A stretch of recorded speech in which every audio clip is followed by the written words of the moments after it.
y minus 2 का square होगा upon में रूट ओवर के अंदर नीचे x माइनस 5 का स्क्वायर होगा प्लस में y माइनस 6 का स्क्वायर होगा और इक्वल टू में 2 लगेगा। भाई पी ए निकाला पी बी निकाला इक्वल टू 2 कर दिया, क्रॉस मल्टीप्लाई करूंगा फिर से स्क्वायरिंग करूंगा। स्क्वायरिंग करते इधर क्या आएगा बेटा, x square plus y square minus 2x plus minus का 4y, ठीक है, इस बड़ो और एक प्लस के अंदर 5 आएगा आएगा। अच्छा जब स्क्वायरिंग करोगे तो इस 2 का बन जाएगा 4 और अंदर ही अंदर ये सारा भी आएगा x square plus y square minus का 10 माइनस का 21y प्लस का 61, यही तो आएगा। क्लियर है, बड़े ध्यान से देख लेना आप, है ना, कोई कमी नहीं है ना। माइनस का 12y और यहां से कितना आ गया 61। Clear, okay. अब देखो क्या है, 4 को मल्टीप्लाई करूंगा और सब जो भी कटता पिटता है छोड़ दूंगा, फाइनली बच जाएगा इधर से 3x स्क्वायर 3y स्क्वायर और ये बन जाएगा माइनस का 40x और माइनस का 40 के हिसाब से माइनस का 38x और यहां से हो जाएगा 48 में से भी 4 कम किया तो माइनस का 44y और इधर से बहुत बड़ी हो गया 244 में से 5 कम किया 239 इक्वल टू 0। और ये जो इक्वेशन आई ये थोड़ी सी भारी इक्वेशन आ गई क्योंकि इसमें एक्स स्क्वायर वाई स्क्वायर है, एक्स और वाई है और कांस्टेंट है। आप यकीन नहीं करेंगे ये सर्कल आया, ठीक है, तो ये अपने आप में एक सर्कल दिया लोकस। और पिछली बार क्या लोकस आया था, जब रेशो 1 था तो आंसर आया था लाइन, और जब रेशो 1 के अलावा कुछ भी हुआ तो सर्कल आएगा। क्या मतलब है सर, इसका ये मतलब है ये ए है ये बी है, इस पॉइंट का नाम 1 2 है, इस पॉइंट का नाम 5 6 है और पी इस तरह से है कि रेशो 1:1 है, तब हमेशा क्या मिलेगी, एक लाइन मिलेगी पी के नाम पे। अगर यही ए है यही बी है, ठीक है, और अगर रेशो अगर 2:1 है, रेशो अगर 2:1 है पी का, तो हमेशा पी का लोकस एक सर्कल क्रिएट करेगा, पी का लोकस एक सर्कल क्रिएट करेगा। ये बात समझानी है मेरे को आपको, ठीक है। तो आपको यहां ये बात पकड़ में आनी चाहिए कि अच्छा अगर बाय द रेशो 1 रहेगा तो एक लाइन बनेगी, रेशो अगर 2 रहेगा तो सर्कल रहेगी। याद रह जाए, बढ़िया है, याद रह जाता है, ठीक है। आंसर नहीं है याद करने को कह रहा, मैं तो आपको ये याद रखने को कह रहा हूं, रेशो अगर 1 हो किन्हीं दो फिक्स पॉइंट से तीसरे वेरिएबल पॉइंट का, तो आंसर एक लाइन होती है, और फिक्स पॉइंट से अगर तीसरे पॉइंट का रेशो जो है वो अगर 1 के अलावा कुछ भी हो तो एक सर्कल होता है, ये कह रहा था, ठीक है। अगला क्वेश्चन देखिएगा साहब क्या कह रहा है। अगले क्वेश्चन में सामने वाला कह रहा है ए अपने आप में दे रखा है 1,2, बी दे रखा है इतना, तो कह रहा है लोकस ऑफ पॉइंट बताइए जो कि इंटरनल डिवाइड 2:3 में करे। क्या मतलब, देखते हैं। अब देखो साहब ये कहानी क्या है, कहानी ये है कि सपोज ये कह रहा है कि हमारे पास में 2 पॉइंट है। कौन कौन से 2 पॉइंट है, पहले का नाम है ए 1,2 और दूसरा पॉइंट है B that is cos theta sine theta. अच्छा, और हमारे को एक ऐसा पॉइंट का लोकस बताना है, ठीक है, तो इसका मतलब ये कि कोई पॉइंट पी है जिसका हमें पता नहीं, तो उसे एक्स वाई मान लेता हूँ, एच के मान लो या एक्स वाई मान लो, एक ही बात है। और ये पूरी कहानी को किस रेशो में डिवाइड कर रहा है, 2:3 में डिवाइड कर रहा है, ठीक है। अगर मिड पॉइंट अगर 1:1 में करता तो स्ट्रेट लाइन होती, 2:3 में एक सर्कल आने के चांसेस हैं, लेकिन क्योंकि दूसरी तरफ साइन थीटा कॉस थीटा तो कुछ सोचना पड़ेगा। देखो एक्स की वैल्यू सोचो, एक्स की वैल्यू निकालने के लिए जिन्हें इंटरनल डिवीजन समझ में आया वो जानते हैं 2 मल्टीप्लाइड बाई कॉस थीटा, है ना, 3 मल्टीप्लाइड बाई 1 डिवाइड बाई नीचे 2 + 3 बोले तो 5। क्लियर, और 2 multiplied by cos theta 3 multiplied by 1 बराबर, ठीक है। अच्छा वाई की वैल्यू बोलो, इसकी इससे तो 2 कॉस थीटा प्लस में 3 और 2 sine theta, sorry 2 sine theta plus में 3 2 6 अपॉन में 5, ये आया। अच्छा जल्दी से बताओ कॉस थीटा की वैल्यू कितनी, 5x - 3 डिवाइड बाई 2। सोचो जल्दी से बताओ साइन थीटा की वैल्यू, साइन थीटा बताओ जल्दी से साइन थीटा की वैल्यू कितनी, 5y - 6 divide by 2। Sine theta cos theta देखते दिमाग में कोई ट्रिग्नोमेट्रिक आइडेंटिटी आ रही है कि साइन थीटा कॉस थीटा देखते कोई ट्रिग्नोमेट्रिक आइडेंटिटी आई, sine square theta plus cos square theta equal to 1, तो रख दो साइन थीटा की जगह। तो ये साइन थीटा और कॉस थीटा की जगह जिस दिन आप रखेंगे 5x - 3/2 का स्क्वायर, और यहाँ से कितना हो जाएगा 5y - 6/2 का whole square equal to 1। Squaring कर दो अपने आप में मतलब कर देंगे ना आगे, तो बस हो गया क्वेश्चन खत्म। और ये भी एक सर्कल आएगा, बिलीव मी ये एक सर्कल आएगा, डोंट वरी। हाँ खोलेंगे तो एक सर्कल बनेगा, डोंट वरी एक सर्कल ही आएगा, ठीक है। Okay okay okay okay okay okay, जिनके दिमाग में ये जबरदस्त बात आ गई है उनके लिए आगे चल रहा हूं, रेडी, ठीक है। नेक्स्ट क्वेश्चन करेंगे, हाँ कर लो आप आराम से।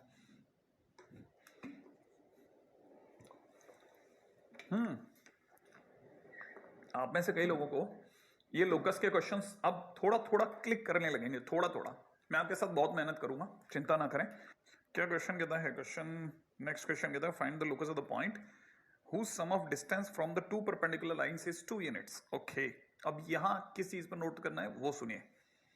जब भी क्वेश्चन में टू परपेंडिकुलर लाइन सुने में आ जाए, पढ़ने में आ जाए, तुरंत समझ जाने का है कि ये कोऑर्डिनेट एक्सिस के बारे में बात कर रहा है।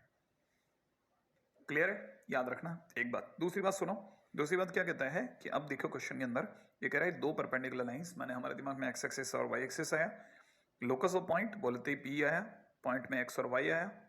अगर इनकी डिस्टेंसेस की बात करते हैं तो ये डिस्टेंस कितनी मैंने बताई थी आपको? ये डिस्टेंस y बताई थी, याद है?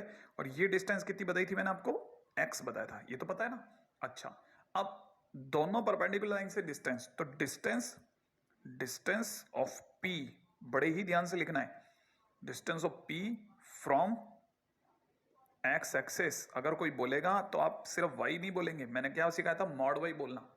अगर किसी ने डिस्टेंस ऑफ p फ्रॉम अगर y एक्सिस बोला तो आप x नहीं बोल करके मॉड x बोलें, क्योंकि पॉइंट इस साइड भी हो सकता है। अगर इस साइड हो गया तो नेगेटिव आएगा, x नेगेटिव आएगा, लेकिन आप डिस्टेंस के टाइम पे पॉजिटिव लेंगे, तो पॉजिटिव कैसे करोगे नेगेटिव को? मॉड लगा के। तो मॉड लगा के बात करो ना। तो अगर देखा जाए तो क्वेश्चन वाला ये कह रहा है कि दोनों डिस्टेंसेस का सम 2 यूनिट्स है। इसका मतलब सीधी बात, mod x plus mod y is equal to 2 and this is locus. That's it, हो गया। जैसा बोला था वैसा हमने कर दिया, हो गया, क्वेश्चन खत्म। बहुत सिंपल क्वेश्चन, क्लियर। अब जरा अगले क्वेश्चन पे बात करता हूं। अगला क्वेश्चन कहता है find the locus of the point which is equidistant from the x axis and point 2,3। अब जरा समझो, देखो ये हमारा वो पॉइंट है P, जिसे हमने क्या बोला? X y. ये कह रहा है कि वो एक्स एक्सिस से जितनी दूरी पर है उतनी ही दूरी पर 2,3 से भी है, माने ये डिस्टेंस और ये डिस्टेंस बराबर है। अच्छा, ये डिस्टेंस हमें पता है मॉड एक्स है, मैंने अभी भी सिखाया एक्स एक्सिस से डिस्टेंस को mod x, oh sorry sorry sorry, x axis बोला है ना, तो एक्स एक्सिस, ओहो ये चमत्कारी बातें मैं भी कर लेता हूँ, मजा आ गया देख करके। एक्स एक्सिस से डिस्टेंस बोले तो ये, और ये डिस्टेंस कितनी बताई थी मैंने? Mod y. और इसकी डिस्टेंस और 2,3 की डिस्टेंस बराबर है, माने ये डिस्टेंस इक्वल है। इसका मतलब सीधी बात, एक्स वाई की 2,3 से डिस्टेंस बोले तो x माइनस 2 का स्क्वायर प्लस y माइनस 3 का स्क्वायर का रूट ओवर, और ये डिस्टेंस बोले तो मॉड वाई। ये दोनों बराबर है। अगर दोनों बराबर है तो क्या करूं? आप दोनों को इक्वेट कर दिया। इक्वेट करते ही मॉडुलस का इलाज बोलो या अंडर रूट का इलाज बोलो, दोनों का स्क्वायर स्क्वायरिंग है, दोनों का इलाज स्क्वायरिंग है। तो अपन स्क्वायरिंग कर देते हैं, x माइनस 2 का स्क्वायर y माइनस 3 का square is equal to y square. खोलते ही अपने आप में आंसर आ जाएगा, x square minus x square y square cut गया है, x square minus 4x minus 6y plus का 13 is equal to 0। That's it. क्या बात है ना? देखो तो क्वेश्चन नंबर P है ना, वो भी गया। चलो P के बाद आते हैं Q पे। अगला क्वेश्चन क्या कहता है? अगला क्वेश्चन कह रहा है, अगला क्वेश्चन हमें कह रहा है find the locus of the point S such that S Q का स्क्वायर एस आर का स्क्वायर ट्वाइस एस पी का स्क्वायर बराबर है। माने ये क्या चीज है सर? देखो कह रहे हैं एस का लोकस बताना है। ओके, तो पहला काम क्या करना है हम लोगों को? सबसे पहले तो अपनी तरफ से अज्यूम कर लेना है कि लेट एस कौन है भाई? एक्स कॉमा वाई है। अच्छा, फिर एस क्यू का मतलब एस और क्यू की दूरी, भाई बता देना। पी ए का मतलब पी और ए के बीच की दूरी, तो एस क्यू का मतलब एस और क्यू के बीच की डिस्टेंस। ओके, इसकी और क्यू कहाँ है? क्यू ये रहा, माने हमारे को एक्स वाई की किससे डिस्टेंस बतानी है? -1,0 से। डिस्टेंस कैसे बताएंगे सर? बताता हूं, लेकिन मैं आपको बताऊं उससे पहले बता देता हूं कि हमारे को रिलेशन दिया है S Q square S R square is equal to में ट्वाइस एस पी स्क्वायर। ये रिलेशन मुझे दे रखा है। अच्छा, अब मुझे अच्छे से पता है कि मैं जिस तरह की क्राउड को डील कर रहा हूं वो बहुत ही समझदार है, बहुत इजीली सारी बातों को समझती है, उन्हें बहुत चीजों को बहुत बार बताने की जरूरत नहीं है। एस आर का स्क्वायर इज इक्वल टू में ट्वाइस एस पी स्क्वायर मैं सीधा लिख रहा हूं, ठीक है। एस क्यू का मतलब एक्स वाई की -1 से दूरी, स्क्वायर करने के कारण डिस्टेंस फार्मूला का रूट ओवर हट जाएगा।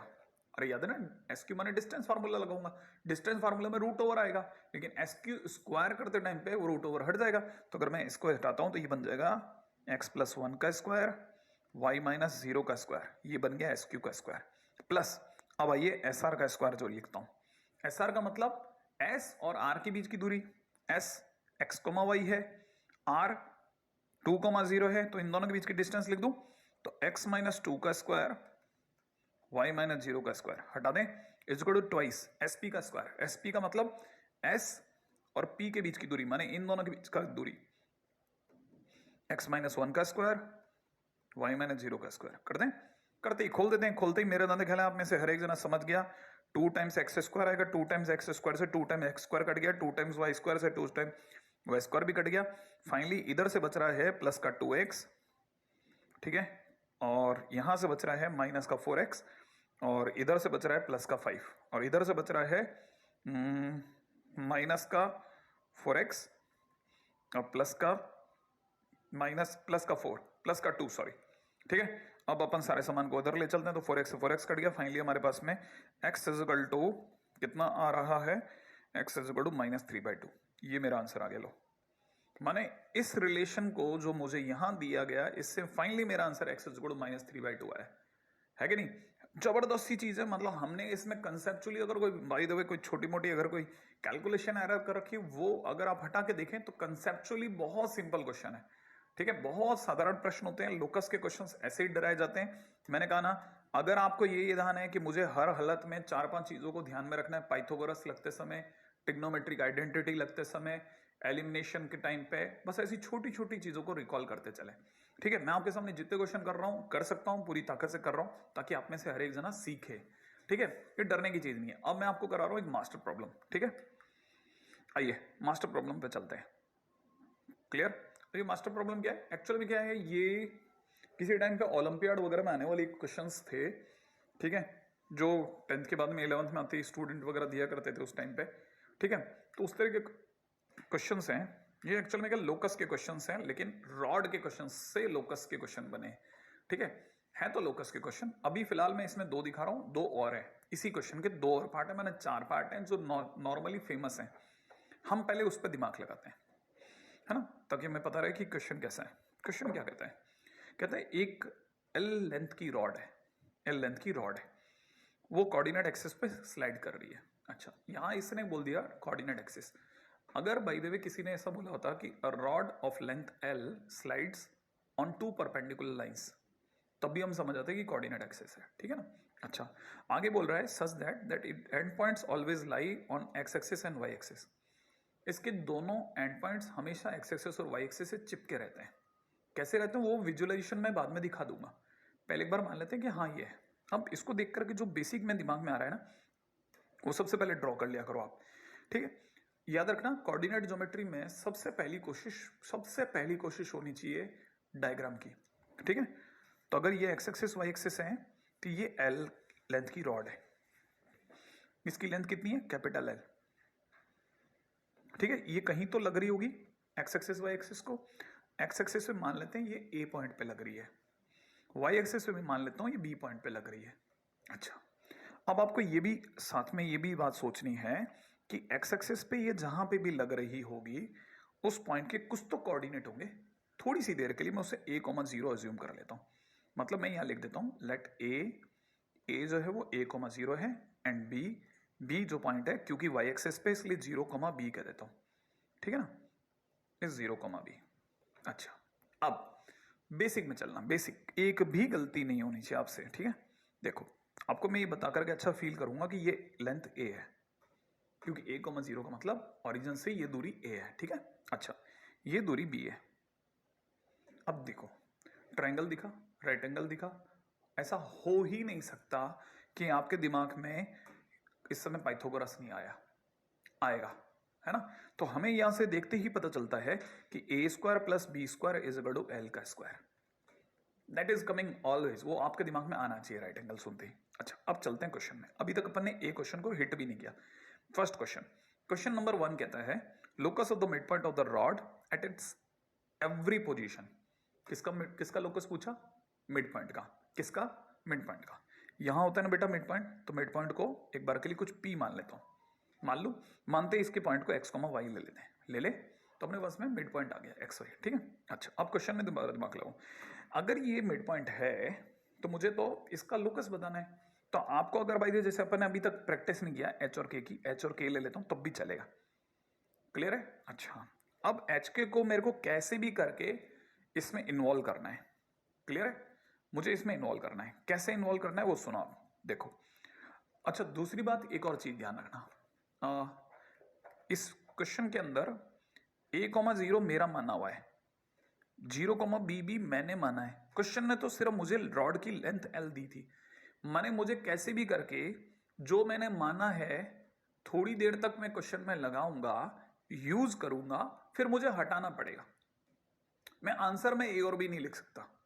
तो इसका मतलब ये कि removal of A and B is also very necessary. Any how I have to remove it. Clear है?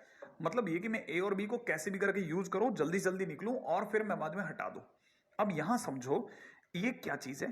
फर्स्ट क्वेश्चन में पी एच कोमा के is mid point. Mid point किसका? आप कहोगे रॉड का, मैं कहूंगा हाँ मिड पॉइंट ऑफ रॉड, और फिर आगे बोल दूंगा ए बी का, क्योंकि ए बी ही रॉड है। ओके, अब आपको पता होना चाहिए कि एक तरह से आपने देखा जाए, आपने मेरे मुंह से निकलवा लिया कि ये ए कोमा 0 है, ये जो बी है वो 0,b है, और ये जो h कोमा के है वो इनका मिड पॉइंट है। तो बट ऑब्वियस है कि h is equal to a plus 0/2 हो गया, और k इज इक्वल टू में 0 प्लस b/2 हो गया। इसका सीधा मतलब a की वैल्यू 2h हो गई और b की वैल्यू 2k हो गई है ना। अच्छा, अब ये रिलेशन सरकार ने मेरे से रखवा लिया था कि मैं देखते ही समझ गया था कि a² plus b² is equal to l² दिया है। देखो दिया है ना, यहाँ पे दिखा, स्क्रीन पे दिमाग लगाओ, देखो दिखेगा। अब मुझे पता है मैं a की जगह 2h रख सकता हूँ, ठीक है। तो ये 2h का स्क्वायर हो गया, इसकी जगह 2k रख सकता हूँ तो 2k का स्क्वायर हो गया इज इक्वल टू में l², ये तो है ही। फाइनली अगर मैं इसे सॉल्व करता हूँ तो 4x² plus 4y² is equal to l², और ये मेरा लास्ट में आंसर आ गया। मैंने जैसे ए और बी को हटाया, हटाते ही आंसर आ गया, ठीक है ना, क्योंकि मैंने ए और बी को कैसे यूज करा था, देखो a² plus b² is equal to l² जब मैंने लिखा था तो पाइथागोरस में यूज कर चुका था। अब मैं पाइथागोरस यूज करने के बाद में मुश्किल से बस मुझे ए और बी का रिमूवल करना था और लोकस आएगा। माने पाइथागोरस ने मुझे किससे अटैच करा? मैथ से अटैच कर दिया, मैथ से कनेक्ट कर दिया। कनेक्शन के बाद तो बस सिर्फ इलेक्ट्रिसिटी फॉलो कराओ, क्वेश्चन खत्म। तो मतलब जैसे ही मैंने ए और बी की जगह एच और के में आंसर लिखा, लिखते ही मेरा लोकस तैयार था। इसका मतलब पाइथागोरस की था, हाँ पाइथागोरस की था। ठीक है, अब आ जाओ क्वेश्चन नंबर 2 पे। इसका सेकंड क्वेश्चन क्या कहता है? सेकंड क्वेश्चन कहता है लोकस ऑफ सर्कम सेंटर। अब आपको पता चलना चाहिए कि कौन सा सर्कम सेंटर। हाँ, सर्कम सेंटर OAB। किसका? OAB का, है ना। लेकिन बट ट्राइंगल OAB तो सर राइट एंगल है, बिल्कुल अपने आप में राइट एंगल ट्राइंगल है। अच्छा, और राइट एंगल ट्राइंगल में मिड पॉइंट ऑफ हाइपोटेन्यूज जो होता है, मिड पॉइंट ऑफ हाइपोटेन्यूज जो होता है वही सर्कम सेंटर होता है। हाँ ये तो होता है, mid point of hypotenuse circum centre होता है, और जो O होगा वो ऑर्थो सेंटर होगा। बिल्कुल बिल्कुल बिल्कुल।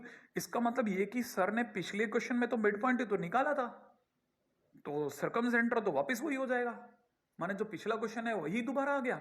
हाँ, so it is previous question, लिख लो, implies it is previous question. और अगर प्रीवियस क्वेश्चन है तो पिछला वाला लोकस ही काम कर जाएगा, 4x² plus 4y² is equal to l²। क्या आपको बात समझ में आई? बहुत अच्छा क्वेश्चन है, लोगों ने इतना प्यारा क्वेश्चन इसको क्रिएट करा है, आप सोच नहीं सकते। ठीक है, बस आपके दिमाग में बैठना चाहिए और वो प्रैक्टिस से बैठ जाएगा। कुछ मैं मेहनत करूंगा, कुछ आप मेहनत करेंगे। मैं आपको लिटरली बता रहा हूँ, आई मीन इट, मैंने आज पहली बार नहीं पढ़ाया। ठीक है, आपको ये क्वेश्चन आने लग गए ना, आपका भागना बंद हो जाएगा सब्जेक्ट से। सब्जेक्ट से आप चलने चालू हुए, फिर आप खुद ब खुद भी बनाएंगे, कुछ मेरे को भी टफ क्वेश्चन करने की इजाजत देंगे, मजा आएगा मुझे भी आपको भी। चलो अगले पे, अगला देखो, इसी क्वेश्चन का अगला पार्ट। ठीक है, अब की बार सी क्वेश्चन क्या कहते हैं? लोकस ऑफ सेंट्रॉइड बताओ। मैं दोबारा याद दिला दूं, डायग्राम नहीं भूलना हमारे को। डायग्राम कहता था कि ये हमारी रॉड थी, इसकी लेंथ L थी, ये वाला पॉइंट A था, ये A,0 था, ये वाला पॉइंट B था, ये 0,B था, ये डिस्टेंस A थी, ये डिस्टेंस B थी, और मैं पाइथागोरस से A² plus B² is equal to l² में रिलेशन रखा हुआ हूं, और मेरे को A और B को रिमूव करना है हर क्वेश्चन में, हर क्वेश्चन में, हाँ हर क्वेश्चन। अब की बार लोकस किसका पूछो बेटा? सेंट्रॉइड का। सेंट्रॉइड जो होता है हर बार ट्राइंगल के अंदर होता है, माने यहां कहीं मान लू सेंट्रॉइड। हाँ, सेंट्रॉइड को किससे रिप्रेजेंट करते हैं? कैपिटल G से। इसको H,K मानना पड़ेगा। Locus of centroid is asked implies centroid G is equal to H,K मैंने मान लिया। अब ये अगर एच कोमा के है तो पहले ये बताइए कि मेरे पास में ट्राइंगल के तीनों कोऑर्डिनेट पड़े हैं कि नहीं पड़े हैं। ये 0 0, ये a कोमा 0, ये 0 कोमा b पड़ा है कि नहीं पड़ा, पड़ा है। तो h की वैल्यू तीनों का x का सम डिवाइड बाई 3 होगी कि नहीं होगी, और k की वैल्यू तीनों का y का सम डिवाइड बाई 3 होगी कि नहीं होगी, होगी। बताओ a की वैल्यू 3h और b की वैल्यू 3k होगी कि नहीं होगी। और फिर मैं a और b की वैल्यू को उठा के रिलेशन में डालूंगा। क्यों डालूंगा, मैंने सिखाया था, मैंने क्या सिखाया था, रिलेशन में a और b मैंने क्वेश्चन में लिखे थे, लेट अज्यूम करा था मैंने, तो मैं जो अज्यूम कर रहा हूं वापस जाते समय मुझे हटाने पड़ेंगे, है कि नहीं। थोड़ी सी देर के लिए मुझे रेंटल मिल गए थे, अब मैं a की जगह रखता हूं तो ये हो जाएगा 3h²। जैसे ही मैं इसमें रखूंगा ये हो जाएगा 3h², 3k का square is equal to l²। Finally मेरा answer is x² plus y² is equal to l² by 9। उम्मीद है आप समझ गए कैसे अचानक h और k की जगह मैंने x और y कर दिया, ये तो आता ही होगा। तो जिन जिन के भी आंसर आते जा रहे हैं मेरे को पता है, हमें से कई विद्वान बच्चे हैं भैया, हाँ बहुत अच्छा मेहनत करते हैं, मैं देखता हूँ आपके कमेंट्स को और मजा आता है देख करके कि क्या जबरदस्त बच्चों को पढ़ा रहा हूँ। अगला क्वेश्चन कह रहा है locus of the point which divides the rod length into ratio 1:2। Okay, इसका मतलब ये कह रहा है, अब अगला क्वेश्चन में डायग्राम सोचो, ये कह रहा है एक पॉइंट ऐसा जिसका लोकस बताना है जो एक्स एक्सिस की तरफ से 1:2 के मेजरमेंट में इसको डिवाइड करता है। ये पी पॉइंट है, इसे मैंने एच कोमा के मान लिया, इस पॉइंट की वैल्यू a0 है, इस पॉइंट की वैल्यू 0 b है। मैं उठा करके इस पूरे को बाहर लाता हूं ताकि आप देख पाए, ये a0 0b, ये वाला पॉइंट p h k, ये 1:2। अब किसको नहीं पता कि h अगर निकालना है तो इंटरनल डिवीजन से 1 multiplied by 0 plus 2 multiplied by a divide by 3 कर दूं, और k अगर निकालना है तो 1 multiplied by b plus 2 multiplied by 0 divide by 3 कर देते हैं। अच्छा, इससे क्या होगा, इससे हमें a की वैल्यू मिल रही है 3h/2, ठीक है, और b की वैल्यू मुझे मिल रही है 3k/2। और क्योंकि a और b मिला है ना, 3k, सिर्फ 3k मिल रही, सॉरी, तो जैसे ही मुझे a और b मिला, मिलते ही मैं तो रिलेशन में रखूंगा, और रिलेशन क्या था, a² plus b² is equal to l²। तो जैसे ही मैं रखूंगा a की जगह ये, तो ये हो जाएगा 9x² प्लस में 9y² is equal to l², और ये मेरा लास्ट रिलेशन आ गया। क्या ये बात समझ में आई? बहुत जरूरी है इस तरह के क्वेश्चंस की पकड़ बनाए रखना। क्लियर है ना। अब मैं आपको इसको विजुलाइज कराता हूं, ठीक है, फटाफट से देखना, इसको विजुलाइज करते हैं अपन।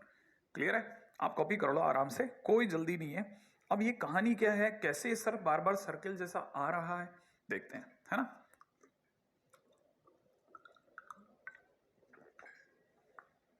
आप में से कई लोगों की मैथ्स अच्छी हो जाती है, लेकिन धीरे धीरे इमेजिनेशन बनने में समय लगता है। तो जो इमेजिनेशन बनने की जो प्रोसेस है, अगर बाय द वे हम इस प्लेटफॉर्म पे ना होना तो लिटरली बहुत मुश्किल होती है। क्यों? क्योंकि विजुअलाइजेशन के लिए आपको एनिमेशन की जरूरत है, जो अपनी कंटेंट टीम जो है खतरनाक बना रही है। देखिए, है ना, मैं दिखाता हूँ। और इस पे जो मैं आपको कह रहा था कि दिखा देता हूँ, वो मैं आपको ले जाने से पहले मैं आपको ये बता दूं कि जैसे ये रॉड है ना L लेंथ की, अगर ये जो L लेंथ की रॉड है, इसको अपन कुछ और कलर में ले लेते हैं। ये L लेंथ की रॉड को अगर मैं सीधा खड़ा कर देता हूँ तो ये स्लाइड होते टाइम पे एक मोमेंट पे ऐसी रही होगी, है ना। दिखा रहा हूँ, आप चिंता मत कीजिए, वो भी दिखा रहा हूँ, ठीक है। जब ये ऐसे रही होगी तो जो इसका मिड पॉइंट होगा वो l/2, 0,l/2 पे रहा होगा, है ना, y एक्सिस के लिए। अच्छा, ये ऐसे फिर धीरे से स्लाइड हुई होगी, थोड़ा नीचे आई होगी, फिर थोड़ा और नीचे आई होगी, फिर थोड़ा और नीचे आई होगी, और एक मोमेंट ऐसा आया होगा जब ये एक्स एक्सिस पे ही लेट गया होगा, तब इसका मिड पॉइंट जो होगा वो l/2, 0 होगा। अच्छा, उसके बाद में भी और आगे चली, कैसे दिखाता हूँ, ठीक है, तैयार हो ना, देखो, सोच लो, देखो, नहीं देखना, देखो, पक्का, चलो ठीक है। ये देखो सा, ये अपनी रॉड है। कौन सी रॉड है सर, कहाँ है रॉड? अरे रॉड है, देखो ना, कहाँ है सर रॉड, इसमें रॉड कहाँ है? अरे ग्रीन कलर की 2 डॉट्स के बीच में देखो ना, अरे दिख रहा है ना, हाँ नहीं दिख रही, देखो स्लाइड होगी तब दिखेगी। ओ देखो, मिड पॉइंट से ये वाला l/2, 0 और नीचे स्लाइड हुई। ओ के ऐसे, और ये पूरा स्लाइड होके वापस परपेंडिकुलर अप हो गई और क्या मिला? सर्कुल, है ना? हाँ, नहीं दिखा? एक बार और दिखाऊं? पक्का? दिखाऊं? दिखाऊं? एक बार और दिखाऊं? एक देखो, एक बार और देखते हैं, ठीक है? ये देखिए, आप ऐसे स्लाइड होगी और स्लाइड होने के बाद में ये फिर एक्स एक्सिस और एक्स एक्सिस के बाद फिर वापस वाई एक्सिस, स्लाइड ऐसे होती है भाई, और ये सर्कल क्रिएट करेगी। क्लियर है ना? और फिर अब अपन थोड़ा सा समझ लेते हैं कि अब चीजों को आगे लेके चलते हैं अगले क्वेश्चन की तरफ फटाफट से। बस एक लास्ट क्वेश्चन हो, ठीक है? The locus of the point which move such that is distance from 0 0 is twice of its distance from y axis. Y axis से दूरी का मतलब होता है मॉड एच, ठीक है? 0 0 से दूरी का मतलब होता है x माइनस 0 का स्क्वायर प्लस y माइनस 0 का स्क्वायर, और ये जो दूरी है इस दूरी का डबल है, माने ट्वाइस मॉड h। ये कर दें, इसे आप h के कर दो, ज्यादा बढ़िया लगेगा आपको, फिर बाद में h के करके और फिर x में बदल लेना। और यही बात इन्होंने भी लिखी है, ठीक है? ये पॉइंट है, इसकी y एक्सिस से जो डिस्टेंस है वो अपने आप में 2 pm के बराबर होगी, और pm बोले तो h। मैंने जो लिखा था पहली लाइन में वही यहाँ लिखा है कि नहीं? अब इसके बाद क्या? स्क्वायरिंग, स्क्वायरिंग के बाद एक साइड, फिर एक्स और वाई कन्वर्जन, है कि नहीं? अगर मैं आपको ऐसे दिखाता तो आपको लगता है बड़ा क्वेश्चन है यार। नहीं, कोई बड़े नहीं है, हमने 4 क्वेश्चन भी किए हैं, इतने ही बड़े थे वो, अगर मैं आपको दिखाता तो। हाँ, आपको लगता मैंने बहुत क्वेश्चन करा दिए, कुछ नहीं। मैं आपके सामने अगर देखा था वो पी के बाद में अपन ने 4 क्वेश्चन और लगा दिए, तो हमको ये समझ में आना चाहिए कि बुक्स कई बार हमें बहुत हाइपोथेटिकली ओवरवेल्म्ड कर देती है, मतलब कुछ ज्यादा ही ग्रेड कर देती है। इतना होता नहीं है, हाँ, ठीक है? अपने को डरा देती हैं, जबकि मैं आपके सामने देखो ना, एक अपन उतने पेज पे ज्यादा क्वेश्चन कर रहे हैं। चले आगे, ठीक है? बस अब अपन लोगों को पूर्ण विराम देते हैं और अपन चलते हैं आगे। आज मतलब अपने को भी इसके बाद में अगले जिस पड़ाव पे पैर रखना है वो बहुत काम की चीज है, और उसका नाम है स्ट्रेट लाइन। बेसिक के बाद ओरिजिनल स्ट्रेट लाइन, है ना? अब देखो, स्ट्रेट लाइन एक इतना गजब चैप्टर है कि आप सोच नहीं सकते। क्यों? क्योंकि मैक्सिमम फार्मूला बेस्ड है। हालांकि कुछ एक जगह पे अपने को थोड़ा बहुत प्रूव करना पड़ेगा, लेकिन आपका काम ध्यान रखना है, ईमानदारी से नोट्स और रनिंग नोट्स बनाते चलना, ठीक है? पहले टाइटल के ऊपर बात करते हैं हम लोग। सबसे पहले एंगल ऑफ इंक्लिनेशन, ठीक है ना? इंक्लिनेशन का मतलब झुकाव होता है, आप किससे झुके हुए हैं, किस तरफ झुके हुए हैं, तो एंगल ऑफ इंक्लिनेशन बेसिकली समझने की चीज है। सबसे पहले इसे, ये तो पता ही है, ऑब्वियस बात है, नाम में ही एंगल है तो थीटा कहीं ना कहीं इन्वॉल्व होगा ही होगा।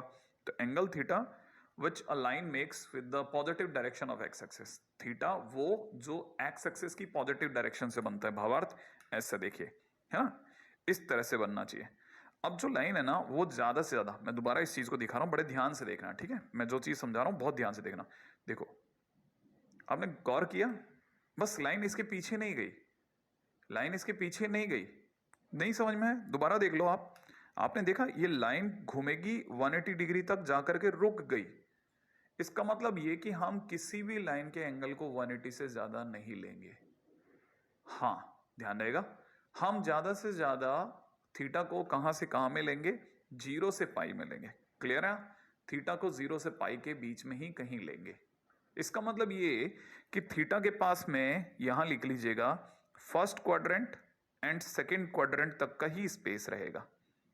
याद रहेगा ना? हाँ, इससे ज्यादा स्पेस ही नहीं है, 2 ही क्वाड्रेंट काम में आएंगे, ठीक है ना? Will work. अब ये जो इतनी छोटी सी चीज है ना, वो बहुत काम की चीज है। ऐसे दिखने में हर चीज छोटी लगती है, लेकिन जब काम आती है तो बहुत काम आती है, ठीक है? अच्छा, अब चलता हूं आगे, नेक्स्ट। इस पे एक छोटा सा नोट कि कोई भी 2 पैरेलल लाइंस होंगी तो बराबर झुकी हुई होंगी, कोई भी 2 पैरेलल लाइंस होंगी वो बराबर झुकी होंगी, इसमें कोई बड़ी बात नहीं है ना। लेकिन अगर देखा जाए तो इसे लिख लेते हैं, मान लो parallel lines have the same angle of inclination. क्या बोला मैंने? Parallel lines have same angle of inclination, मतलब ये जैसे एक लाइन है, ये दूसरी लाइन है, दिख रही है? 2 लाइनें हैं आपके सामने और दोनों पैरेलल हैं। अगर दोनों पैरेलल हैं तो दोनों का थीटा इक्वल होगा। डायग्राम बना लो। क्लियर है? दोनों का डायग्राम बना लें, थीटा और थीटा 1 और थीटा 2 बराबर होगा, इसमें तो कोई डाउट नहीं ना। अच्छा, अब सेकंड पॉइंट नोट कीजिएगा। फर्स्ट पॉइंट हो गया, सेकंड पॉइंट, है ना? हाँ, नोट्स बराबर बनते चलने चाहिए। सेकंड पॉइंट क्या कहता है?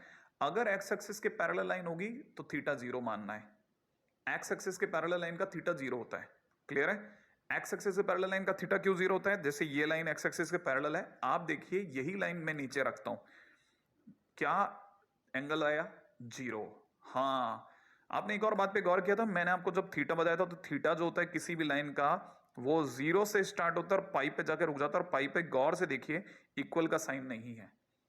इसका मतलब ये कि जो लाइन वापस लेट गई घूम करके, तो उसका एंगल वापस 0 मान लेते हैं हम लोग। हाँ, ये छोटी छोटी बातें ध्यान रखना, ठीक है। तो एक्स एक्सिस के पैरेलल लाइन का थीटा कितना होता है? 0, ठीक है। अच्छा, अगर वाई एक्सिस के पैरेलल लाइन हो जाए तो थीटा कितना होगा? 90, लिख लो, ठीक है। बस वो कुछ नहीं लिखना आपको, एंगल ऑफ इंक्लिनेशन तो पहले लिखा है, डैश पैरेलल टू पैरेलल और the coincident with the y axis is 0 is 90 degree. जैसे ये लाइन है ना, वाई एक्सिस के पैरेलल है, इसका थीटा 90 है, क्लियर है, थीटा 90, ये भी लिख लो, क्लियर। यहां तक मैंने थीटा के बारे में बात कर ली है। अब अपन अगले पे चलते हैं। अब एंगल के बाद हमारा दूसरा पड़ाव पड़ेगा स्लोप पे। किस पे पड़ेगा? स्लोप पर। चलो आगे चलते हैं, क्लियर है। Slope of the line, title डाल दीजिए, टाइटल डाल दीजिए, स्लोप ऑफ द लाइन डाल दिया। अब चलता हूं आगे, ठीक है मेरे भाई, चलते हैं। अब स्लोप क्या चीज है? स्लोप और इंक्लिनेशन को लेके अक्सर लोग कंफ्यूज हो जाते हैं। आपको याद रखना है, इंक्लिनेशन माने एंगल और स्लोप माने टेन थीटा। मतलब क्या क्या क्या क्या क्या, इंक्लिनेशन माने थीटा और स्लोप माने टेन थीटा। याद है? याद रहेगा। हाँ, अगर इंक्लिनेशन थीटा है तो स्लोप जो है वो टेन थीटा होगा, और उसे m से रिप्रेजेंट करते हैं। If the angle of inclination of the given line is theta, then the slope will be m और इक्वल टू टेन थीटा, ठीक है ना। क्या मतलब? जैसे ये अपनी लाइन है ना, हमें पता है ये इसका थीटा है, डायग्राम बना लो, है ना, खटाखट खटाखट एक्स एक्सिस वाई एक्सिस बनाया, एक लाइन बनाई, थीटा बनाया, और बाजू में लिख दो m बोले तो टेन थीटा, ठीक है ना। स्लोप को किससे रिप्रेजेंट करते हैं? m से। कितना होता है? Tan theta. फिर थीटा कौन होता है? एंगल ऑफ इंक्लिनेशन, याद रहेगा। एक्स एक्सिस से पैरेलल लाइन का थीटा कितना होगा? 0। वाई एक्सिस के पैरेलल लाइन का थीटा कितना होगा? 90। याद रख लेना, छोटी छोटी बातें, क्लियर है ना। हाँ, और ध्यान रखना, हमेशा एंटी क्लॉकवाइज डायरेक्शन में ही लाइन घूमती है। थीटा ज्यादा से ज्यादा पाई तक जा सकता है। अगले पे बात करते हैं। अब चाहे आपका थीटा कितना भी हो, जैसे ये वाली लाइन है, इसमें थीटा कितना दिख रहा है? डायग्राम देख रहे हैं आप? हाँ, अभी थीटा कितना दिख रहा है? देखो ना आप डायग्राम में, देखो मेरे बाजू में, देखो ना आप। हाँ, थीटा कितना दिख रहा है? थीटा दिख रहा है आपको कितना? थीटा दिख रहा है 30 डिग्री। अगर थीटा 30 डिग्री है तो एम कितना होगा? 1030 डिग्री। और 1030 डिग्री बोले तो 1/√3, दैट्स इट। तो अगर किसी ने मेरे से इसका थीटा पूछा तो 30 डिग्री, किसी ने स्लोप पूछी तो 1/√3, क्लियर है। अच्छा, अब दूसरी बात बोलता हूं। अगर किसी ने यह कह दिया कि स्लोप इज पॉजिटिव, इसका मतलब समझ जाना कि स्लोप पॉजिटिव है, इसका मतलब है सीधी सी बात, टेन थीटा पॉजिटिव है। और अगर टेन थीटा पॉजिटिव है, इसका मतलब थीटा जो है वो फर्स्ट क्वाड्रेंट में खड़ा है। फर्स्ट पॉइंट लिख लो, लिख लिया। अब सेकंड पॉइंट यहां लिख दो। सेकंड पॉइंट क्या कहता है? अगर किसी ने बोला स्लोप इज नेगेटिव, सीधी बात, टेन थीटा नेगेटिव, और टेन थीटा नेगेटिव का मतलब थीटा कहां खड़ा है? थीटा सेकंड क्वाड्रेंट में। हाँ, सेकंड क्वाड्रेंट में। और सेकंड क्वाड्रेंट में कभी भी होगा तो आपके पास में m नेगेटिव दे रखा होगा, ध्यान रखना। m अगर नेगेटिव दे रखा हो तो पाई माइनस थीटा करके आंसर निकालना। हाँ, पाई माइनस थीटा से आंसर आएगा, ध्यान रखना। कैसे आएगा क्वेश्चन के दौरान बताऊंगा, पहले आप यहां तक लिख लो। सारी काम की बातें लिखवा रहा हूं, बेहतरीन नोट्स बना रहे हैं हम लोग, one of the best notes, है ना। और रनिंग वो भी, कहीं किसी किस्म की जल्दी नहीं, आगे चल रहे हैं नेक्स्ट, ठीक है। आपके लिए अगर थीटा अगर 60 डिग्री हो जाए, थीटा अगर 60 हो जाए तो m कितना होगा? 1060 डिग्री। कितना? 1060 डिग्री। 1060 डिग्री बोला तो √3, क्लियर, लिख लो। थीटा अगर 60, m √3। थीटा अगर 60 तो m √3, 1060 डिग्री √3। अगर यही थीटा अगर बढ़कर के 120 डिग्री हो जाए, तो अगर ऐसा हो जाए तो देखो 120 होते ही क्वाड्रेंट कौन सा हो गया? सेकंड। जरूर टेन थीटा नेगेटिव आएगा, तो 10 120 और 10 120 माइनस √3, m नेगेटिव आ गया, देख लो, क्लियर है। हाँ, अगर मान लो किसी ने हमारे को m की जगह माइनस √3 दे करके और फिर पूछ लिया होता कि थीटा कितना है, तो मैं क्या करता? मैं इसको लिखता कि टेन थीटा कितना है? माइनस का √3, सही है। इसका मतलब मैं अगली लाइन में लिखता tan theta is equal to minus का 1060 डिग्री, क्लियर है। कितना लिखता? 1060 डिग्री। फिर उसको थोड़ी देर बाद लिखता 10 पाई माइनस 60 डिग्री, क्लियर है। तो मैं जिस दिन मैं इससे मिलाता, टेन थीटा से मिलाता, तो थीटा इसके बराबर होता ना भाई मैं इक्वेट करता, तो थीटा इज इक्वल टू कितना निकलता? पाई माइनस 60 डिग्री बोले तो, पाई बोले तो 180 डिग्री, -60 डिग्री, बोले तो आंसर कितना आया 120 डिग्री। माने मैं m देख करके थीटा तक पहुंच सकता था। कैसे पहुंचा देख लिया ना आपने। हाँ, ये चीज नोट डाउन कर लो आप कि अगर कल को m नेगेटिव देकर थीटा पूछ ले तो कैसे जाना है, tan पाई माइनस थीटा करके आंसर निकालना। अभी जो बताया था उसका एग्जांपल दे दिया मैंने, देखा ना आपने। भाई हमें 120 दिया था तो -√3 लाना कितना आसान था, लेकिन अगर -√3m दे दे तो थीटा तक जाने का रास्ता बता रहा हूं मैं आपको। क्लियर है? अगले पे चलेंगे तुरंत। हाँ भाई, नेक्स्ट पॉइंट।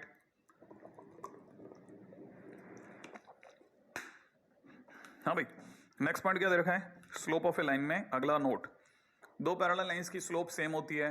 अभी तो बताया था सर, ना ना वो थीटा बताया था। हाँ, दो पैरेलल लाइंस है ना, इनका ये अगर θ1 है, ये अगर θ2 है ना, तो दो पैरेलल लाइन बना लो तो m1 और m2 भी बराबर होंगे। उल्टी बात भी सही है, हाँ याद रखना, उल्टा भी सही है। क्लियर है ना? हाँ, ये बात दिमाग में भर लेना कि अगर m1 बराबर m2 दे रखा हो then lines are parallel. if m1 is equal to m2 then it implies lines are parallel। ठीक है, लाइंस अपने आप में पैरेलल होंगी। चलो आगे, नेक्स्ट, अगर θ0 दे रखा हो तो, जैसे θ0 होना माने x एक्सिस के पैरेलल, ठीक है, तो m भी 0 होगा।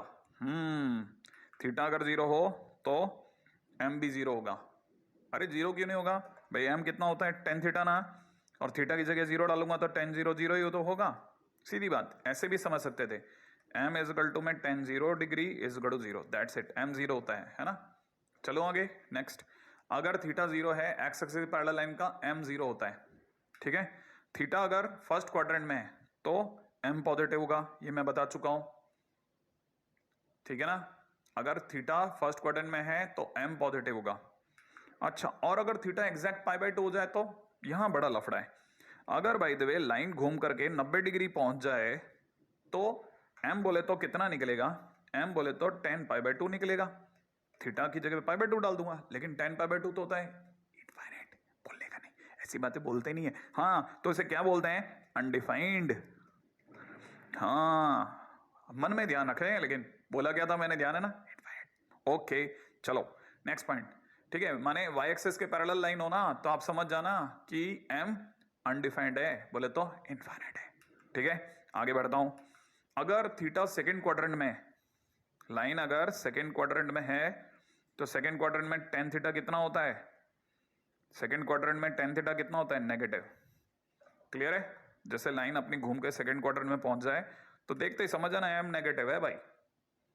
नोट डाउन करते चलो आप, ये बातें ना ध्यान तो रहती हैं, भूल जाते हैं, लेकिन बाद में किस क्रम में लिखाए थे। सुंदर नोट्स बने हुए चीजें क्रम में लिखी रहेंगी, जहां भी लगे ना कि अरे सर मेरे से तो गड़बड़ हो गई थी, मैंने अभी तक लिखा नहीं था, आप अभी लिखो, कोई बात नहीं, पीछे का करवा लेंगे कुछ कुछ करके, लेकिन आगे चलो, ठीक है। हाँ ठीक है, अगला क्वेश्चन बड़े ध्यान से देखना, दो क्वेश्चन है, क्लियर है, दो क्वेश्चन लगा रहा हूं। क्वेश्चन में क्या दे रखा है, ध्यान से देखिएगा, angle of inclination of the line जिसका स्लोप 1/√3 हो। स्लोप बोले तो m कितना दे रखा है भाई, 1/√3। m बोले तो tan थीटा कितना दे रखा है, 1/√3।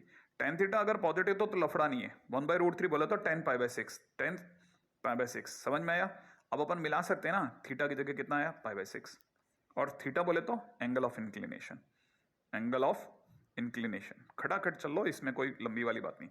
अच्छा, यहां पर स्लोप कितना दे रखा है, यहां पे दे रखा है m कितना दे रखा है, माइनस का 1/√3, ठीक है। बोले तो tan थीटा कितना दे रखा है, माइनस का tan π/6, और मैंने क्या सिखाया था कि इसको tan थीटा लिख करके कैसे सिखाया था, tan के आगे क्या लिखो, पाई माइनस π/6, फिर मिला लो, थीटा बोले तो पाई माइनस π/6, पाई माइनस π/6 बोले तो 180 डिग्री माइनस 30 डिग्री बोले तो 150 डिग्री, तो इसका आंसर 150 डिग्री होगा। सही है, दो क्वेश्चन बहुत ही प्यारे प्यारे, इसमें वही सॉल्यूशन जो अपन ने सोचा था वही होगा, ठीक है। अपने को यहाँ पे थीटा 5/6 दे रखा है, बोले तो 150 डिग्री अपन ने जो सोचा था। क्लियर है, ये 38 डिग्री नहीं है, 30 डिग्री है। इज इट ओके, है ना, बहुत सिंपल क्वेश्चन। तो एंगल ऑफ इंक्लिनेशन निकालना। तो अच्छा, इसमें क्या होता है ना, इसमें एक मस्त बात क्या होती है इस चैप्टर की, इसमें क्या है, आप बकवास से बकवास क्वेश्चन को 4 लाइन तक लेके जा सकते हो। क्यों? क्योंकि आपको बोलना है। तो कई बार क्या होता है ना, स्टूडेंट 4 लाइन के क्वेश्चन को देख के घबरा जाता है, अगर वो सिंपल प्रैक्टिस रखे ना कि बहुत ही बकवास चैप्टर है, बहुत खटाखट निकलते हैं इसके क्वेश्चन, आप अपने दिमाग में जिस दिन ये रख लोगे ना खटाखट होते हैं इसके क्वेश्चन, ठीक है, उस दिन आप देखो क्या तोड़ तोड़ के करोगे इसके क्वेश्चन को, आपको दिखेगी नहीं 4 लाइन, आपको लगेगा 1 लाइन में लिखना था ये तो। ठीक है, चलो आगे बढ़ते हैं, मैं आपको धीरे धीरे पहुंचाऊंगा वहां तक, कोशिश करने दो मेरे को, मेहनत तो कर लेने दो आपके साथ में। नेक्स्ट, ठीक है, कैलकुलेशन ऑफ स्लोप। ठीक है भाई, देखिए एक्चुअल में क्या है कैलकुलेशन ऑफ स्लोप, है ना, ये पूरी लाइन ये है, ठीक है ना, स्लोप ऑफ लाइन ज्वाइनिंग, आगे बढ़े, है ना, line joining 2 points x1 y1 and x2 y2, मेरे साथ साथ चलना भाई, है ना, हाँ मैं इसीलिए बीच में आया आपको, मैंने कहा आपको आगे बढ़ा लूं, है ना, आगे बढ़े, है ना, यहां तक। अगर बाय द वे देखो, सपोज करो ये 2 पॉइंट है, इन 2 पॉइंट को जोड़ दिए मैंने, 2 पॉइंट को जोड़ने वाली लाइन, मैं यही कह रहा था आपको, ठीक है, जैसे ये 2 पॉइंट को जोड़ने वाली लाइन है ना, अगर मेरे से किसी ने इसकी स्लोप बोली तो मैंने आपको लिखवा चुका हूं, m कितना होता है ऐसे में y2 minus y1 upon x2 minus x1, लेकिन ये आया कैसे, हाँ ये आया कैसे, that is not that important, अगर आपकी कॉपी में पढ़ा है तो it is good, but in time हो जाना चाहिए, ठीक है ना, आप फटाफट समझना। जैसे लाइन बनाई, 2 लाइन, और सॉरी 2 पॉइंट्स को जोड़ने वाली लाइन बना दी, बनाया, अच्छा बनाने के बाद मुझे पता है कि मैं अगर इसको मिलाऊं इसको मिलाऊं, ठीक है, और वापस से वही एक बार पहले भी हम ये डायग्राम बना चुके हैं, ठीक है, तो ये जो गैप होगा it is x2 minus x1 होगा, होगा, और ये जो गैप होगा ये y2 माइनस y1 होगा, होगा। अच्छा ये जो एंगल है ये थीटा है, लाइन जो एक्स एक्सिस से बना रही है वो थीटा है, अच्छा यही लाइन यही एंगल यहाँ पे भी थीटा होगा, अगर थीटा होगा तो किसी ने अगर मुझसे टेन थीटा पूछा, इस ट्राइंगल के लिए टेन थीटा पूछा, तो टेन थीटा बोले तो परपेंडिकुलर अपॉन बेस, याद है ना बच्चों को बेस पसंद है, हाँ भाई, तो अगर देखा जाए तो बेस की जगह पे कितना हो जाएगा y2 माइनस y1 परपेंडिकुलर, और बेस की जगह x2 माइनस x1 हो गया, और टेन थीटा बोले तो ये m, ठीक है।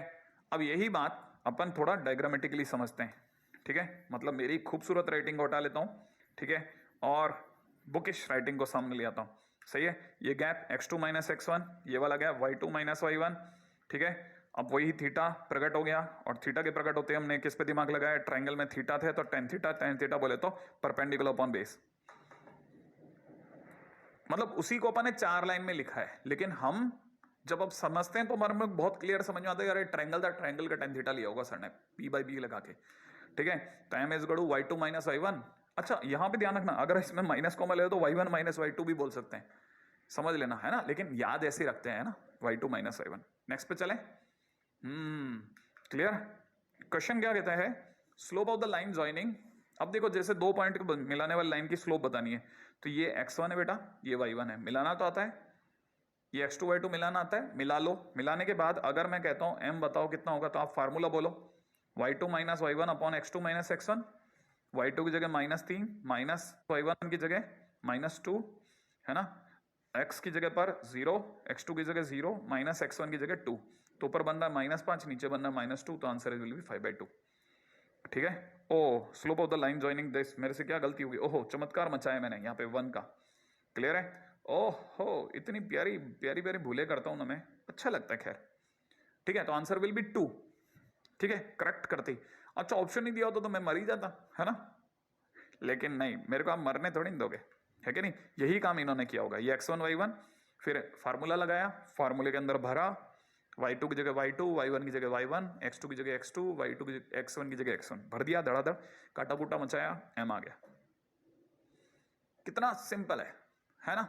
चले अगले पे, ऐसे m निकालना आना चाहिए, ठीक है, अच्छा इस m का करोगे क्या सर, अरे बहुत काम आता है, कैसे, जैसे मान लो अगले टाइटल को बताता हूं, कोलिनियरिटी के अंदर काम आता है, लेकिन सब कोलिनियरिटी में तो आपने बताया था डब्बा 0 होना चाहिए, पास वाले ने कहा कौन सा डब्बा, अरे भूल गया क्या, सर ने कहा था ना वो सारस फार्मूले वाला वो 0 होना चाहिए, हाँ लेकिन इसके सिवा एक और रास्ता भी है, ध्यान रखना, क्लियर है ना, ट्राइंगल का एरिया 0 होना चाहिए, डब्बा मतलब ट्राइंगल का एरिया, लेकिन अगर भाई देवा हम लोग इसकी बात करते हैं ना, तो दूसरा रास्ता क्या है, जैसे मान लो ये अपने पास में 3 पॉइंट है, अगर तीनों पॉइंट कोलिनियर होंगे तो हम बहुत ध्यान से देखें तो इन दोनों को जोड़ने वाली लाइन की स्लोप, ए और बी को जोड़ने वाली लाइन की स्लोप और बी और सी को जोड़ने वाली लाइन की स्लोप सेम होगी, क्योंकि तीनों एक ही तो लाइन पे है, ठीक है, तो इसका मतलब एम ए बी और यहां से एम बी सी दोनों बराबर होंगे, होंगे ना, दैट्स इट, और यही इन्होंने यूज भी करते हैं, M B C M A B M B C या एम ए सी, ऐसा भी कर सकते हैं, तीनों बराबर होंगे, कैसे कैसे, आप तो पहले ये लिख लो, ठीक है। If ABC A, B, C are collinear, ठीक है, देन, तो देन के बाद में अपना ये फंडा लगा दो, ठीक है। और क्वेश्चन देखोगे तो खटखट हो जाएगा, देखो क्या जबरदस्त चीज है कंडीशन ऑफ कोलिनियरिटी में। चलो आगे, है ना, जैसे ये 3 पॉइंट है, कोलिनियर है क्या, कह रहा है अगला कि कोलिनियर है, तो वो तो उल्टा कह रहा है कि एक्स और बता के जाओ। चलो अगर ये कह रहा है तो मान लेते हैं, अगर कोलिनियर है तो एम ए बी सोचें, ए बी माने इन दोनों की स्लोप, याद है ना क्या फार्मूला था, y2 minus y1 upon x2 minus x1।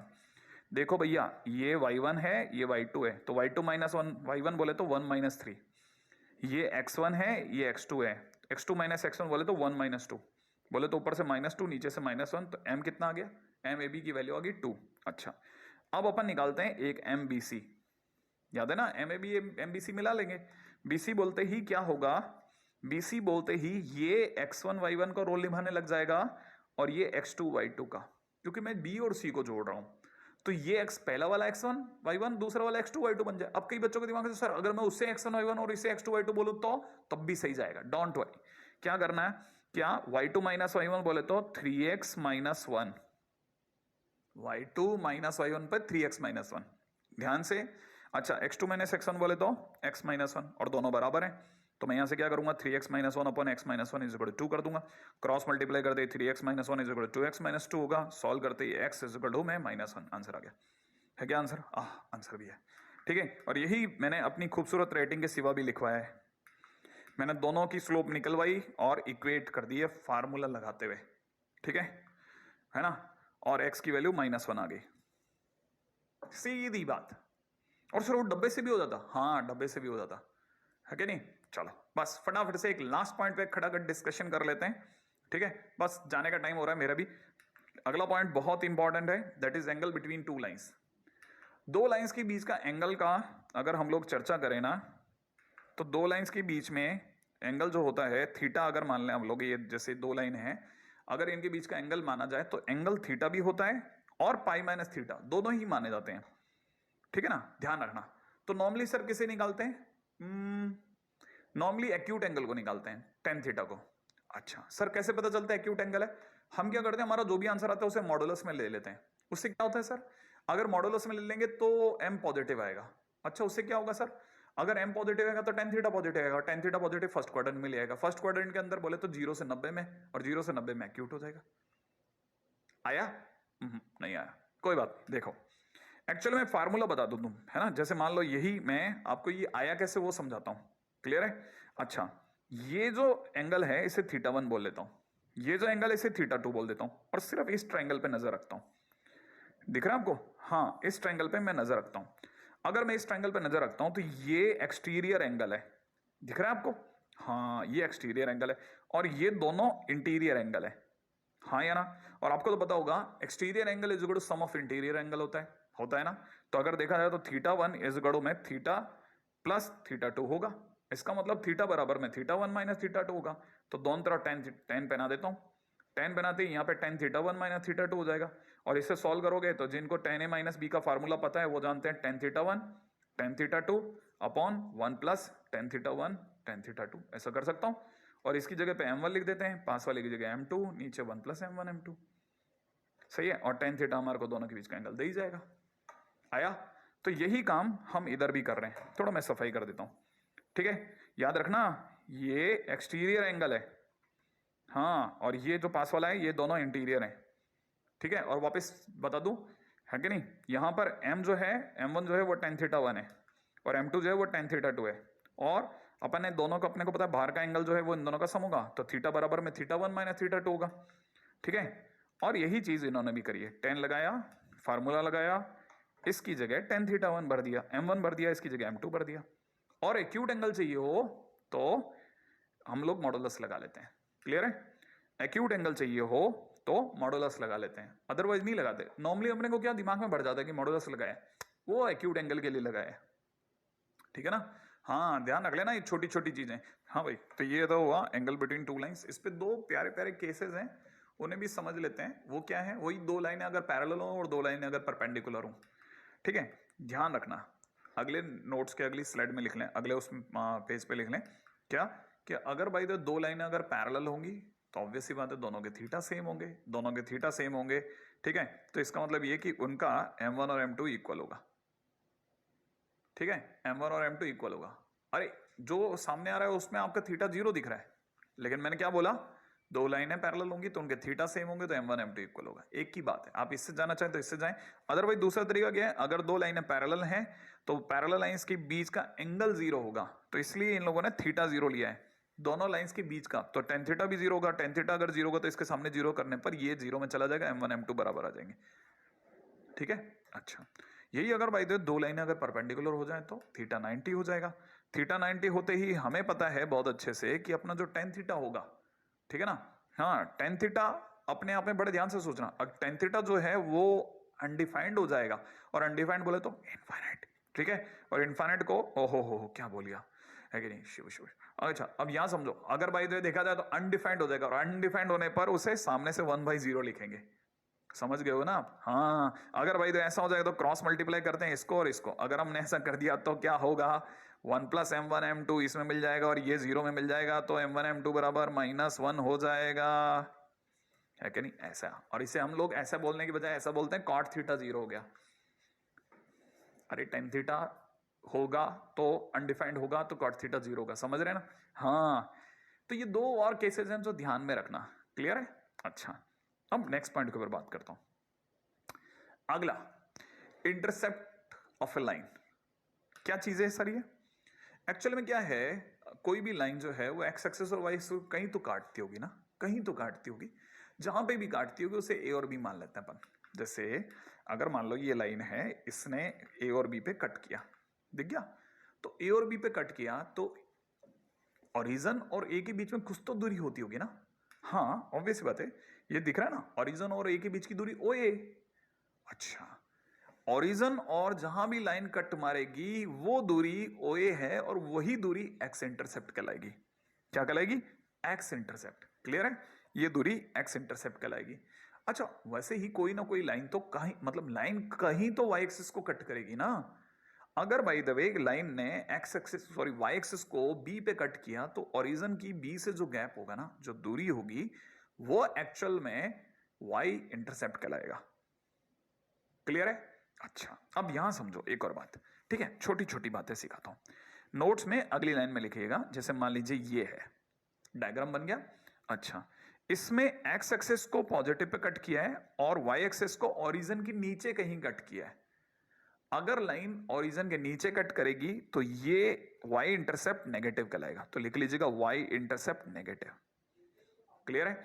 अच्छा इधर की तरफ देखा जाए तो यहां इसने ओरिजिन को राइट साइड में जाके कट किया है, राइट साइड में ओरिजिन के राइट में जाके लाइन ने कट किया है, तो हम कहेंगे x इंटरसेप्ट पॉजिटिव है, क्लियर है। अच्छा अब मान लीजिए कि ऐसा ना होकर के ऐसा होता कि लाइन ने ऐसे कट किया होता सर, बहुत बढ़िया, अगर लाइन ने ऐसे कट किया होता है तो ये ओरिजिन है और ये वाई एक्सिस पे कटिंग हुई है तो ये बी बनेगा।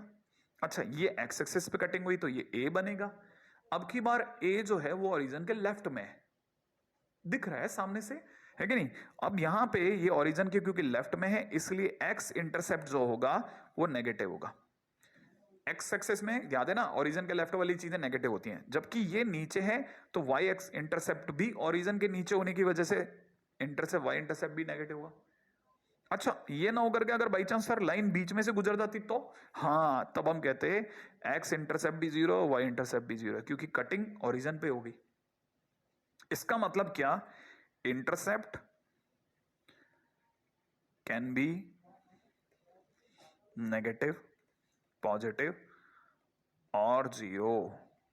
इंटरसेप्ट तो तीनों हो सकते हैं, ध्यान रख लेना, क्लियर है। बहुत जरूरी चीज, बहुत काम की चीज, फटाफट से कॉपी कर लें, बस जाने का समय हो रहा है, मेरे को भी उतनी फुर्ती है जितनी आपको।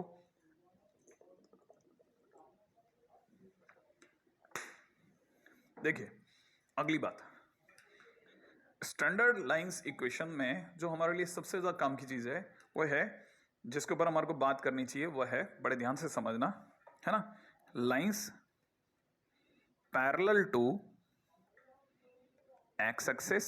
इस पे बात करके चले जाते हैं बस अपन, इस पे बात करके वाइंड अप करते हैं। अगर एक्स एक्सिस के पैरेलल लाइन है, जैसे मान लीजिए ये लाइन है ऐसे, oh no no no no, ये तो वाई एक्सिस है सर, हाँ एक्स एक्सिस पैरेलल लाइन है। अगर एक्स एक्सिस से पैरेलल लाइन ये जैसे 0,5 है, अगर 0,5 से गुजरेगी तो ये गैप 5 है, और क्योंकि एक्स एक्सिस के पैरेलल है, एक्स एक्सिस को y इक्वल टू 0 बोलते हैं, तो y इक्वल टू 0 के पैरेलल जितनी भी लाइनें होंगी y equal to k type होंगी। क्या बोले क्या बोले क्या बोले सर? एक्स एक्सिस है ना, एक्स एक्सिस के पैरेलल जितनी भी लाइनें होंगी उन्हें हम y इक्वल टू 0 के पैरेलल बोल सकते हैं, इसीलिए वो हमेशा y equal to k type answer देंगी।